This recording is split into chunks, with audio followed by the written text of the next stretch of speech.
Oi, Salvador, bom dia. Olá, ouvintes da Rádio Desk. Está no ar o programa Educação Sexual em Debate, um programa em que você pode participar fazendo perguntas ou dando sua opinião pelo telefone 3364-7890, pelo e-mail edusexemdebate@gmail.com. Agora também temos o Facebook do programa. É só procurar no espaço destinado à busca, digitando Programa Educação Sexual em Debate. Nessa página você pode também dar sugestões, fazer pergunta e ouvir alguns programas que já foram ao ar. Registramos que o programa é apresentado ao vivo todas as sextas-feiras, das 11h30 ao meio-dia. Esperamos por sua participação. O programa Educação Sexual em Debate é um projeto do Centro de Educação à Distância SEAD, em parceria com o Centro de Ciências Humanas e da Educação FAED, ambos centros da Universidade do Estado de Santa Catarina, a UDESC. Essa ação pertence ao Programa de Extensão, Formação de Educadores e Educação Sexual, Interface com as Tecnologias, etapa 8. Eu sou a mestranda Márcia de Freitas, do Programa de Pós-Graduação em Educação da UDESC. E as convidadas do programa de hoje são as psicanalistas Juliana Silva e Adriana Rodrigues, que estarão conversando com a gente sobre o projeto Clínica de Testemunhos. Bem-vinda, Juliana, bem-vinda, Adriana. Registrar também a presença da professora Sônia Mello e da mestranda do Programa de Pós-Graduação em Educação da UDESC também, professora Aline Zilli. Sejam bem-vindas. Obrigada, bom dia. Obrigada, bom dia. Bom dia, turma. Bom dia.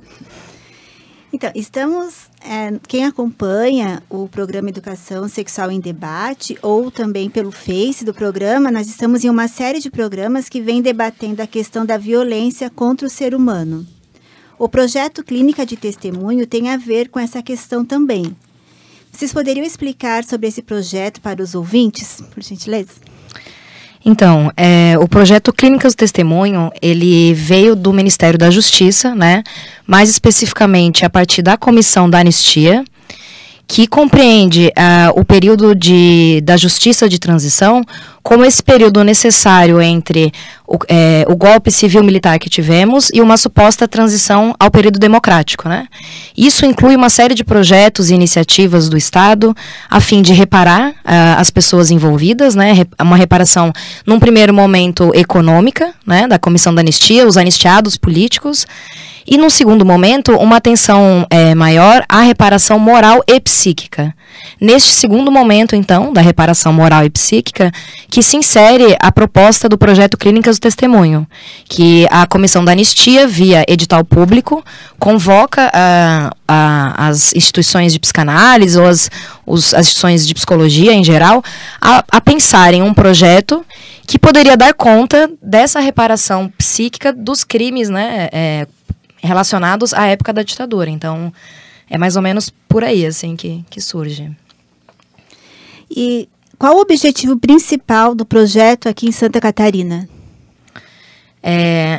Santa Catarina é um estado bem peculiar, assim, né? Inclusive, hoje o projeto ele existe aqui ele é um anexo, vamos dizer assim, né? Ele começou sendo um anexo via Rio Grande do Sul, porque no momento em que a Comissão de Anistia abre para a chamada de projetos, de instituições, apenas uma instituição foi contemplada com o projeto, que foi a instituição Sigmund Freud, em 2012, que é de Porto Alegre, né? Então, o sul do país ficou representado apenas com essa parcela do projeto.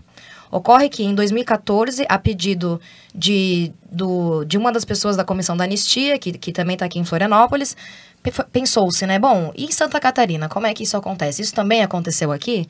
Então, começamos como um grupo de trabalho, e aí, na segunda edição, a segunda chamada do projeto, que foi em 2015, passamos, então, a existir enquanto um projeto no Estado. Não somos mais um pezinho, vamos dizer assim, do projeto de Porto Alegre, né? Agora temos o nosso projeto em Santa Catarina, que responde ainda a uma instituição psicanalítica de Porto Alegre, atualmente o Instituto APOA, né?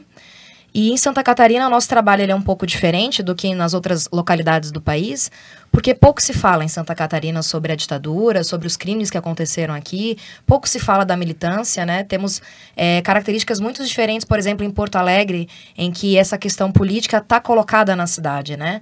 Assim, se fala muito disso. E aqui em Santa Catarina há um silenciamento muito grande, né? Então, atualmente, o projeto em Santa Catarina aqui vai ser 2016-2017, né? Iniciou-se com uma parceria com o Coletivo Catarinense Verdade, Memória e Justiça, nossa grande parceria, assim, sem elas não conseguiríamos estar aqui hoje. E visamos, então, uma reconstrução da história mesmo, né? Visamos, então, esse apoio psicológico a essas pessoas que foram vítimas dos crimes da ditadura.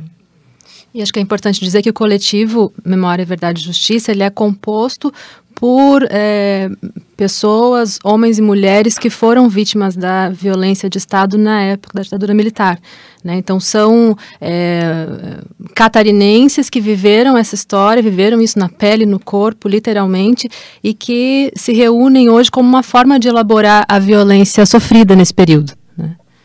Então, e eles, como a Juliana falou, eles são os grandes parceiros hoje do projeto Clínicas do Testemunho. De uma certa maneira, se encontraram dois eixos que precisavam, né? Porque eles já tinham sentido a necessidade de se reunir até por um resgate histórico e pôr a verdade à tona. E esse grupo também seria uma espécie do foco de vocês de clínicas de testemunho no sentido moral e de apoio psicológico e psicanalítico, né? Exatamente, o projeto ele contempla esses eixos, né? Como que funciona o Clínicas do Testemunho? Nós temos a proposta de ter capacitações, que é aquele momento em que vamos à rede ou de saúde pública ou de assistência social, capacitar pessoas para ouvir essa violência, que não são violência do Estado, né? A violência do Estado como um todo, principalmente a questão da ditadura, né? Trabalhamos também no eixo dos grupos de testemunho, que são, então, grupos de pessoas que estão nesse processo de anistia, que estão cadastradas no Ministério da Justiça, né, enquanto anistiandos e anistiandas, e também com atendimentos individuais, né? Mas a nossa prioridade é o grupo de testemunho por essa questão da reconstrução de uma história. O projeto, acima de tudo, ele visa romper um silenciamento histórico e cultural. E dessa forma tenta, de algum modo, reconstruir não só a história do sujeito em relação aos traumas vividos, mas uma reparação social do que ocorreu na ditadura, né?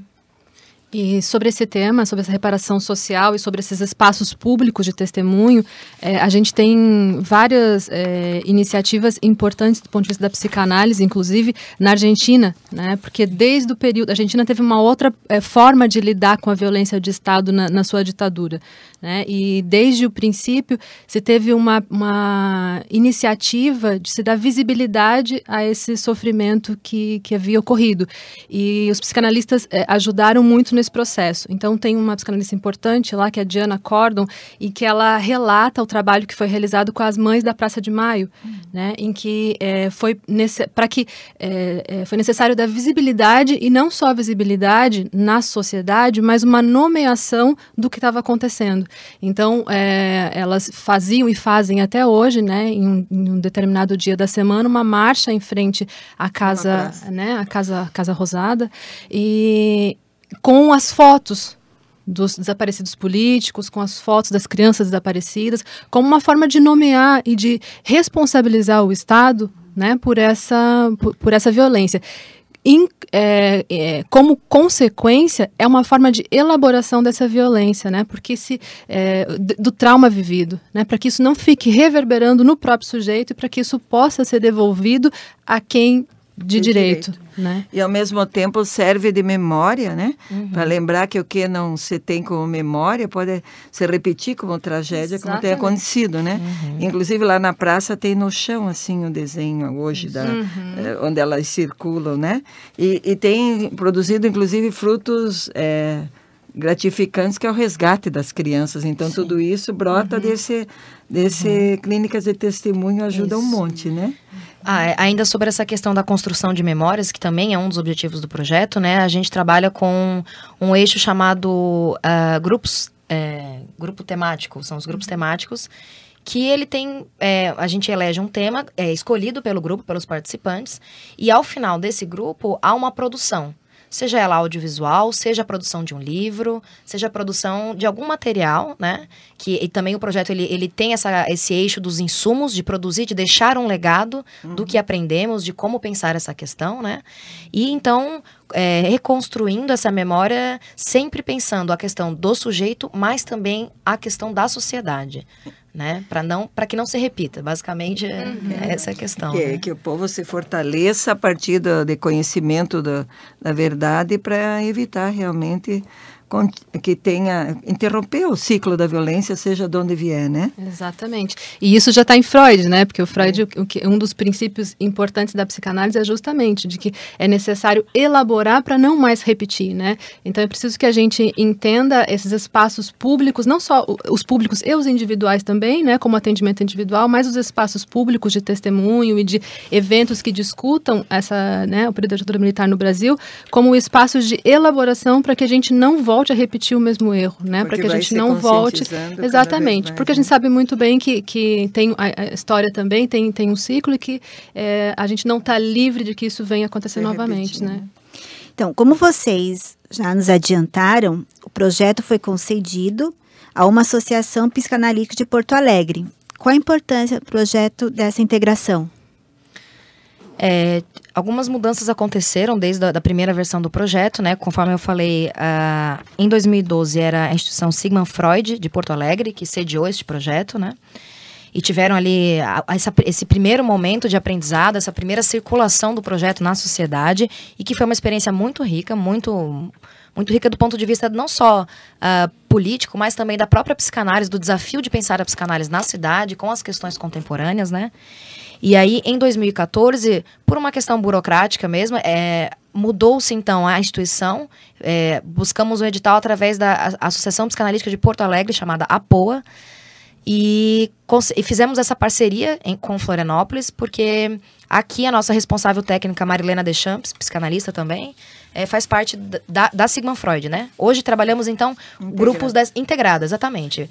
E, na verdade, a construção de uma rede, né? A construção de uma rede, até porque isso é bem sintomático na cidade, assim, né? Porque em Porto Alegre, as instituições psicanalíticas, elas estão na cidade, elas ocupam espaços, né? Há esse diálogo com a política, esse diálogo com a população, com a cidade. E aqui em Florianópolis, existem diversas associações psicanalíticas, mas a gente sente que ainda... Não sei, assim, algo... brincando mais o divã do Freud ainda. Até existem iniciativas, nós, inclusive eu e a Adriana, fizemos a formação em uma associação aqui de Florianópolis, mas eu acho que o grande ganho para nós foi esse aprendizado com o pessoal de Porto Alegre, né? E que, então, em 2014, éramos ainda um grupo de trabalho, não nos constituímos enquanto núcleo, de fato. E, então, realizamos parcerias com o Conselho Regional de Psicologia, por exemplo, com o próprio coletivo Verdade, Memória e Justiça. Realizamos 3 conversas públicas, que são aquele momento... É um momento do projeto destinado à população como um todo. Não precisa você ser anistiando, não precisa você fazer parte do projeto. São eventos em que colocamos o debate na cidade, né? E a partir disso surgem muitas coisas. Surgem relatos, testemunhos, surgem parcerias, né? Então, hoje trabalhamos como núcleo APOA Santa Catarina. Né? Muito bom. Em abril, aconteceu a primeira conversa pública do projeto, denominada Repare Bem. Isso também aconteceu aqui. Você poderia nos relatar como foi esse momento? Esse é bem curioso, né? Porque esse Repare Bem teve a ver com um documentário chamado Repare Bem, né? Que existe sobre a ditadura militar. E essa parte do isso também aconteceu aqui justamente por essa característica do Estado de um silenciamento absurdo sobre o que ocorreu, né? Então, até alguns membros do projeto, no início, quando éramos um grupo pequeno, falávamos, nossa, mas isso também aconteceu aqui? Porque a gente tem esse eixo, né? São Paulo, Rio, Recife, Porto Alegre. E aqui, Florianópolis, houve ditadura em Santa Catarina? Houve ditadura em Florianópolis? E sim, Houve, e de forma muito cruel também, né? Então foi nesse sentido essa jogada de palavras, né? Tivemos na mesa a nossa coordenadora técnica, Marilena Deschamps, tivemos o coordenador técnico de Porto Alegre do projeto, que é o Alexei, tivemos uma pessoa, a Thaís, que é uma pessoa membro do coletivo Memória, Verdade e Justiça, uma militante, e tivemos também a presença da professora Janine do curso de Direito da UFSC, né? Então foi um momento muito rico, não só pelas discussões que foram produzidas a partir do filme ou da mesa, mas principalmente porque se consolidou como um grande espaço de testemunho. Foram várias pessoas vários militantes que foram torturados, estavam presentes, e aí houve esse momento, então, de testemunho mesmo, pessoas que pegavam o microfone e falavam, olha, eu preciso falar disso, né? Então, a conversa pública, ela não deixa de ter um caráter terapêutico também, né? Estamos ali enquanto psicanalistas também, né? Uhum. Então, nesse sentido, é um eixo muito importante do projeto. É só uma pergunta, um braço novo, né? E hoje não mais braço, mas já com características de Santa Catarina, mas mantendo a rede e a parceria com qualquer grupo que tiver o mesmo objetivo, né? E eu pergunto assim, nós somos uma universidade pública estadual, temos um Centro de Ciências Humanas da Educação e temos lá vários pesquisadores e temos um curso de História. Vamos dizer que, né, não só para essa licenciatura ou para esses pesquisadores que podem ter uma proximidade pelo objeto de estudo com as histórias e história, né? E já teve alguma aproximação? Por exemplo, nós temos pesquisadoras como a doutora Marlene de Favre, que foi nossa diretora e que trabalha a questão da mulher na ditadura.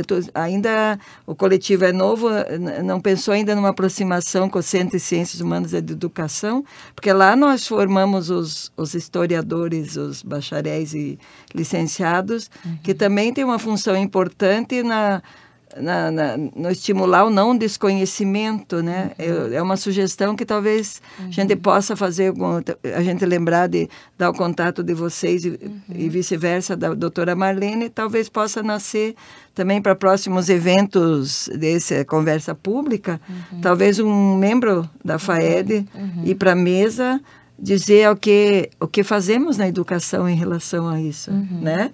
É uma sugestão que fica, né? Já que esse programa aqui é oriundo desse centro também, né? Então, fica a sugestão, porque acho que vocês vão ampliar ricas parcerias, né?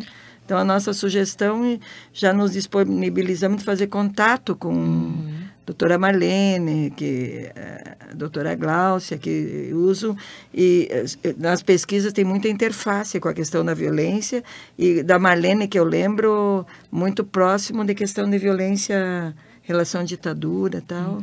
A gente poderia aproximá-las seria um prazer para nós e é um realimentado curso, né? Porque quando vocês dizem de público no microfone, esse desconhecimento, esse silenciamento, quando se forma professores que, entre aspas, tecnicamente são os que vão poder tratar, todos podem.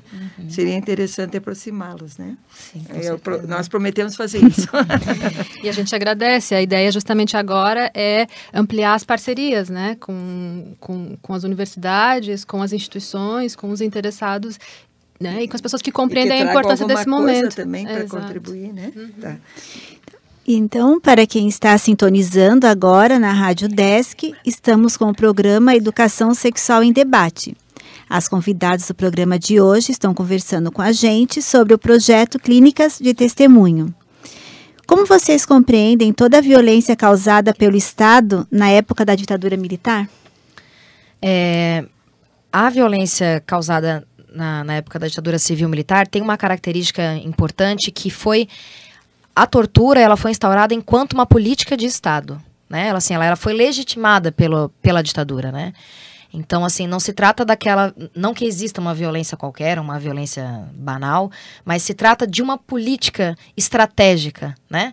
Então, essa característica é o que chama atenção. Inclusive, a Corte Interamericana de Direitos Humanos puniu o Brasil falando assim, olha, vocês fecharam um acordo com a gente de direitos humanos, mas a gente está aqui olhando os arquivos da história do Brasil. O que aconteceu na guerrilha do Araguaia, por exemplo, é um absurdo. Não podemos tolerar um tipo de parceria como essa, enquanto vocês minimamente não pensarem que tipo de violência foi essa causada pelo Estado. O projeto Clínicas vem muito daí também, de uma tentativa do governo, aliás, até é bom falar disso, né? Não é um projeto de governo, é um projeto de Estado, né?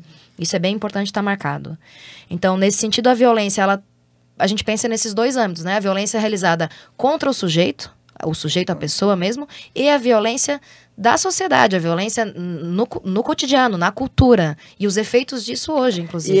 E a banalização da violência. Exatamente. Né? E que se expressa hoje em vários tipos de violências e que, se não se entende esse eixo, vai se atacando só a superfície. Sim. E surge outra lá, você resolve ou tenta resolver, quando na verdade foi uma marca, uma violência, a gente dizer simbólica não, mas é que fez uma marca cultural muito forte que banalizou a vida humana, submeteu, tornou as pessoas medrosas, omissas, ou então uma geração que acostumou que isso faz parte do dia a dia, né? E se fazem comigo, eu posso fazer com outro, né? Esse é um efeito que eu costumo falar, sempre que eu falo do projeto, né? Que como que a gente ficou acostumado de ter a violência como uma política estratégica de contingência de segurança pública ou qualquer coisa, né?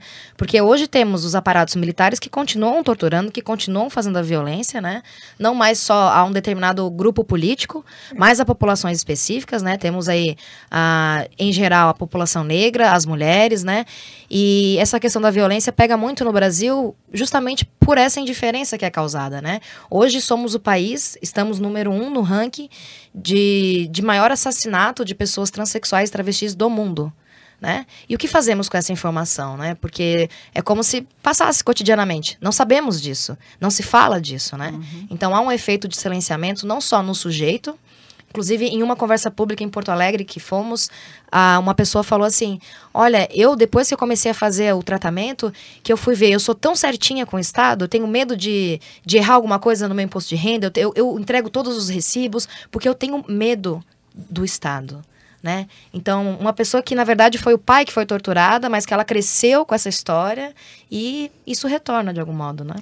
Quando, na verdade, o certinho deveria ser só aquele certinho coletivo combinado para a questão de cidadania, que todo mundo cumprisse, se torna, na verdade, uma questão de não posso falhar e dar chance para me ferirem, né? Vai meio por aí, né? Então, agora vamos ao quadro do nosso programa, que são as dicas da semana. Vocês poderiam aproveitar este espaço para indicar alguma leitura específica, peça de teatro ou filme, que oportunize aos e às ouvintes buscar um pouco mais de conhecimento sobre as temáticas debatidas nesse programa? Tem bastante coisa sendo produzida no Brasil, mas não só, né, sobre essa questão da ditadura militar. Em termos de leitura, existe um livro, inclusive, chamado Clínicas do Testemunho, Reparação Psíquica e Construção de Memórias. Ele foi o insumo produzido a partir da primeira edição do projeto. Está disponível em PDF no Google, né? É só colocar lá. Gratuito. Gratuito, né? Até porque é isso, ao fim do projeto temos previstas algumas dessas produções de insumo para devolver à sociedade. Produzir, exatamente. Só podemos ter um tempo ali, né, para ela explicar bem. Vamos aproveitar então, a gente põe no Face os links e essas indicações no nosso Facebook, né? Para o pessoal poder, talvez não pode marcar agora que esteja ouvindo, ou quem vai ler o Face depois, para poder acessar, né? Até nesse sentido, eu ia falar mais ao fim, mas pode ser agora. Nós temos um e-mail, que é clinicasdotestemunhosc@gmail.com, e temos também uma página no Facebook, né? facebook.com/clinicasdotestemunhosc, que também estamos totalmente abertas. Vamos repetir tudo isso a partir da tua Com informação certeza. E depois no nosso Face também. Então, O que mais que você sugere para nós? Olha, existe um livro muito bom também que se chama O que Resta da Ditadura, né? A Exceção Brasileira, que é do Safatli com Edson Telles. Enfim, de literatura há muitas coisas, né? Agora, O Tempo e o Cão, A Atualidade das Depressões, que é um da Maria Rita Kell, que é uma psicanalista que estava lá na comissão da anistia também, nesse projeto. E de filmes, existem uma infinidade, né? Eu diria que o documentário Verdade 12.528, que é bem legal. Tatuagem, Batismo de Sangue, 15 Filhos, Pra Frente Brasil. Então, e esse documentário que a Juliana citou no início, que é o Repare Bem. Está disponível também. Está disponível também talvez no YouTube, né? É um documentário importante porque ele traz o depoimento, né, e como essa violência circulou entre a família em várias gerações. Ele atravessa 3 gerações e os impactos dessa violência de Estado entre as 3 gerações. É bem interessante. E você vê, talvez aqueles filmes que a Argentina produziu alguns filmes que refletiam, romantizou um pouquinho, mas que refletiam a questão das crianças desaparecidas, né? Tem filmes interessantes que talvez ajudem, porque, como você diz lá, eles já de imediato começaram a visibilizar. Sim. E não teve o silenciamento e ajudou um monte, tanto a parte individual, para o grupo também se trabalhar, né? Então, lembrando que depois essas dicas que elas passaram vai estar disponibilizada também no Facebook. Caso quem agora está ouvindo e não tem como anotar, depois pode ter esse acesso lá. Então, gente, obrigada pelas dicas. Nosso programa está chegando ao fim e eu gostaria de agradecer a presença de vocês aqui e pedir para que vocês façam as suas considerações finais. Bom, também quero agradecer então o convite, me coloco à disposição sempre que necessário. De consideração final, então, acho que a gente tem que pensar, colocar em público esse debate é muito importante para que não se repita, para que não se esqueça, né? Lembrar que a ditadura ela foi atravessada por questões de gênero, por questões de idade, por questões de raça, não era só a questão de ser de esquerda ou não, né? Então, assim, existe uma interdisciplinaridade nessa questão do crime na ditadura. E, bom, estamos disponíveis, então, repetindo, o nosso e-mail é clinicasdotestemunho@gmail.com e o facebook.com/clinicasdotestemunho.sc. Bom, eu também agradeço o convite e acho que é importante, uma das grandes questões da importância desse trabalho é justamente de colocar, envolver a cidade nessa discussão, né? De colocar nos espaços públicos e nos espaços possíveis como esse aqui hoje da rádio, por isso a gente agradece muito o convite, e tentando entender de que modo a violência de Estado, nesse período da ditadura, ainda repercute na nossa vida, né? E de que modo a violência de Estado se manifesta hoje, né? Porque a gente tem aí uma série de violências e um sujeito que muitas vezes, por não ter um espaço de elaboração não só individual, mas também coletiva, não consegue fazer a separação necessária dessa violência. Só bem rapidamente, agora com essa situação que teve do estupro coletivo dessa adolescente, né, que todo mundo acabou se mobilizando de alguma forma, a adolescente, ela demorou 5 dias para falar sobre isso, e quando ela se manifesta numa rede social, ela diz que ela não falou porque ela tinha medo da forma como ela seria julgada. Então ela só fala depois que a sociedade autoriza, né, dizendo, nossa, isso foi um crime, isso é um absurdo, depois que as imagens vazaram. Então, ou seja, o sujeito sofre em silêncio, se silencia, né, e se a gente não cria os dispositivos sociais e culturais para que isso venha, né, para que isso possa ser dito, possa ser trabalhado, possa ser elaborado, são sujeitos que sofrem em silêncio, né, e a tendência é que a gente repita isso em esferas né, menores, em que isso vai atravessando a sociedade. Então, acho que a grande importância do projeto é abrir esses espaços. Eu gostaria também de agradecer aos ouvintes e lembrar que o programa Educação Sexual em Debate será reprisado na próxima quarta-feira, às 23h30. Você poderá ouvir os programas exibidos anteriormente na página do Facebook Educação Sexual em Debate. Aproveitar o espaço e falar para vocês, né, que o último programa foi da professora Gleides Mara dos Santos Cardoso, que ela falou com a gente sobre a percepção de educadores sobre a exploração sexual. Teve um problema técnico, por isso o programa não foi reprisado na quarta-feira. e também não está ainda disponível no Face, mas logo em outra oportunidade a professora Gleides Mara volta, vamos conversar sobre o assunto novamente e daí ele será reprisado às quartas, estará na página do Face para quem quiser ter acesso, né? E lembrando também novamente que as dicas que elas deram para a gente vai estar também na página do Face junto com o programa que será postado. E a gente com certeza está deixando aberto para vocês o espaço, só mandarem dizer estamos com material novo, queremos visibilidade para essa nova ação nossa ou de alguém da rede que vocês estão constituindo, aqui está aberto, é só contatar com as meninas aí, serão sempre muito bem-vindas. E a gente se orgulha, vai registrar na história do programa que a gente compartilhou um lindo projeto que está nascendo e queremos acompanhar a vida dele, se for possível, tá? Muito obrigado pela presença. Bacana, obrigada a vocês. Então, e nós vamos ficando por aqui e vocês continuam com a programação da Rádio Desk 100.1 FM Florianópolis.